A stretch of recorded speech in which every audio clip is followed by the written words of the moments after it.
The sounds of Lake Victoria, Africa's largest lake. Nestled on its northern shores is the Ugandan city of Entebbe. This is home for Lydia Tierra.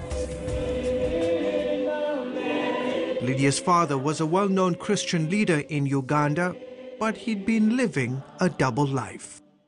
When you were 17 years old, something that in some ways perhaps changed your life, turned your life upside down.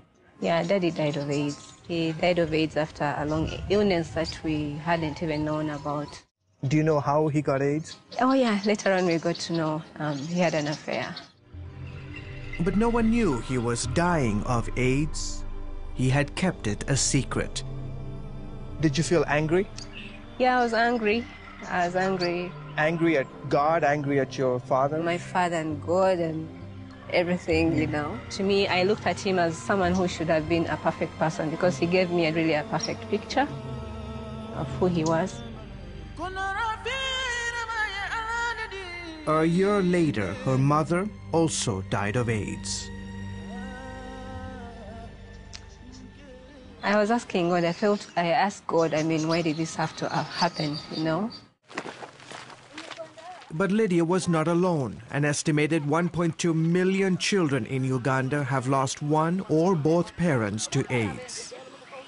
As shocking as it was for Lydia to discover that her father had died of HIV/AIDS, she says that it was a real turning point, spiritually especially, because she experienced God in a whole new way.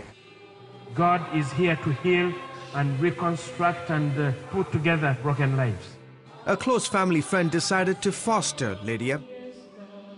Chiburige Timothy pastors one of the largest evangelical churches in Entebbe.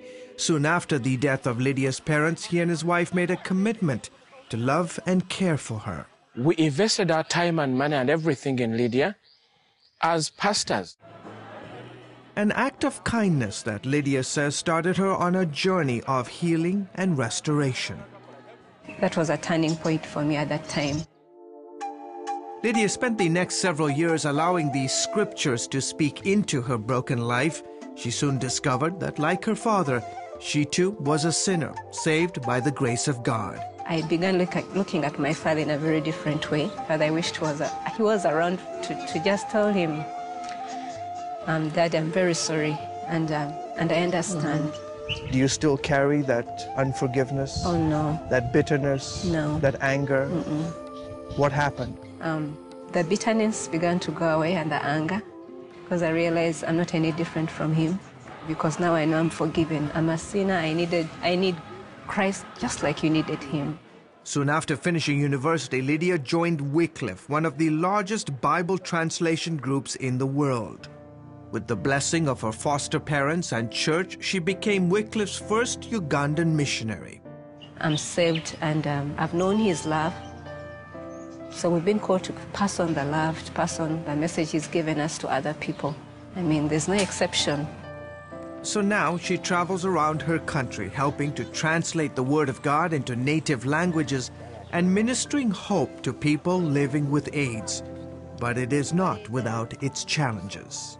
It's such an experience having lose someone with AIDS. There are a lot of things that happen. Is there still the stigma? There's too much stigma, first of all. Even within church, still up to now, it's still there. And of course, with AIDS comes hopelessness, and feels like you're the biggest sin on this earth. CBN News recently traveled with Lydia to the northern part of the country where Wycliffe runs Bible literacy and AIDS awareness projects. Many in this remote village are living with AIDS. 17 years after losing her parents to the disease, Lydia now focuses on promoting hope in Jesus Christ to those living with and affected by HIV/AIDS. Even through those experiences, people may have hope even when they're diminishing physically. They know within their soul that one day they will meet him. I know the power of forgiveness and his love for us. George Thomas, CBN News, Entebbe, Uganda.